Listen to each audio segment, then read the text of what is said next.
To follow the explosions at the Boston Marathon, and former State Assembly Speaker Gard finished the marathon about an hour before the explosions happened. He is here in the studio with us this morning to give us his account of what it was like when the explosions happened and the race before and after. John, thanks for being here. Glad to see that you're here and safe. How's your family and friends that were involved? Well, there is a group of Green Bay runners out there and local runners that everybody's good. From what I can tell, obviously we had the sadness of the woman from Nina who was injured. But you know, it's just a moment, everything happened so quick. It's just, as I've told people, it's just such an incredible, genuinely innocent, great all-American event that has the most international flavor of any running event you'll ever participate in. And you know, the runners are, you know, at that point in the race we were talking, you're kind of disoriented anyways, but the fans that were there, that's the spot they get to see their loved one come through.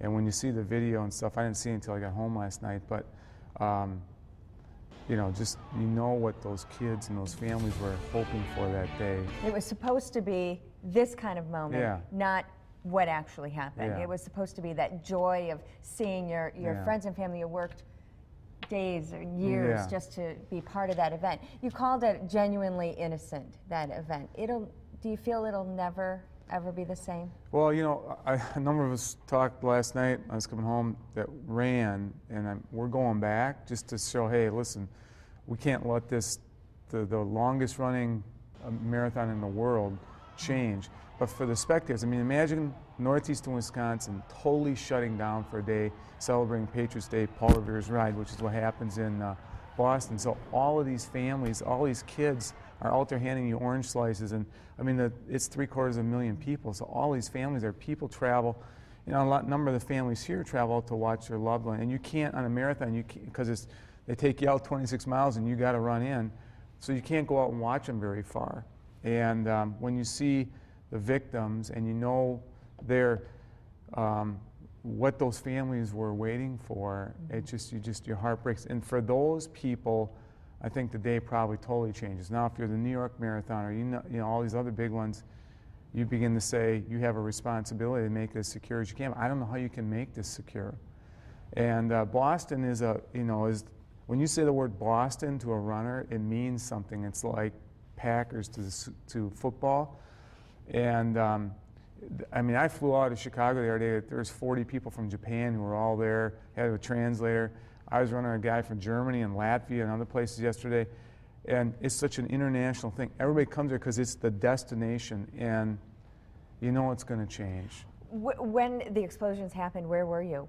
I literally had just left. There was a little tent that some of us, my friend Jim Dietschy, and I know George Kerwin was from Bellin, was working right at the finish line, and Sean Ryan we just had talked, and he was going back to over there to help.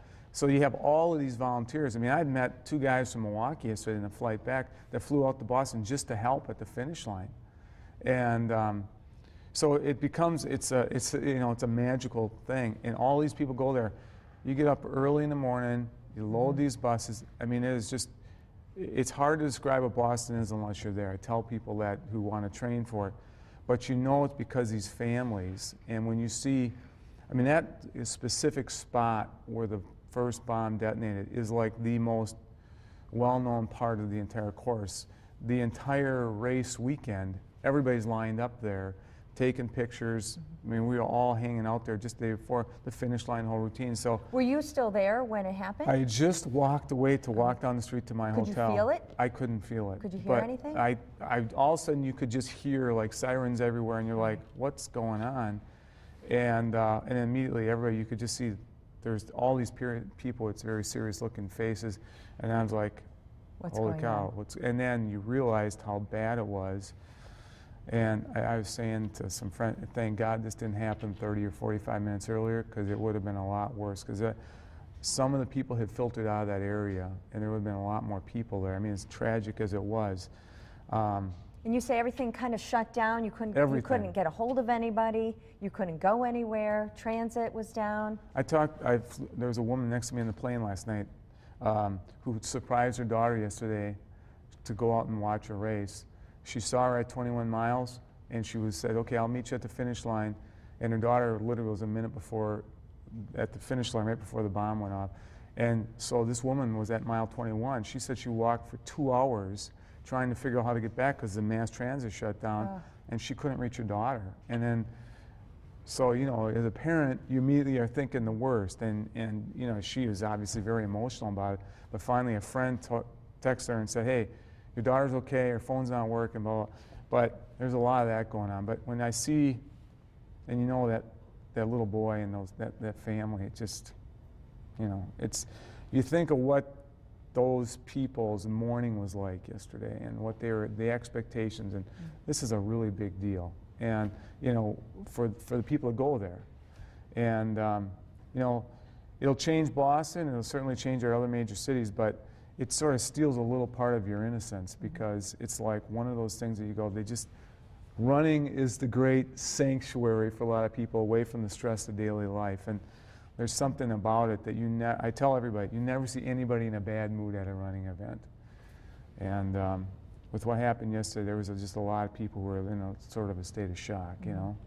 And will be for quite a while. Yeah. John, thank you so much for coming in today and talking to us about your experience. He coaches runners too at Notre Dame Academy, so I know you'll be talking to your team about all this too. And we'll see you at the next race. All right. Thanks, Great. John. Thanks.